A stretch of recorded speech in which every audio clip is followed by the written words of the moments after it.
بتقوى الإله نجا من نجا وفاز وصار إلى ما رجا.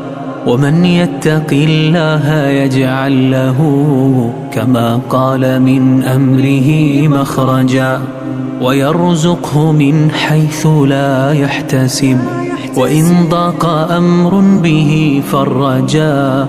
وأي الخلائق إلا غدا إلى الله مفتقرا أحوجا.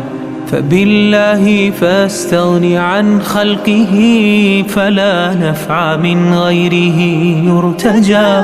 ووجه بصدق إلى بابه، فلم يلفه مرتجى.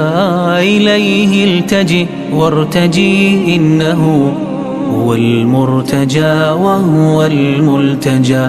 وكن إن توالت إليك الهموم مليا بذكراه مستبهجا، ونفسك من شؤمها صفها وكل دسائسها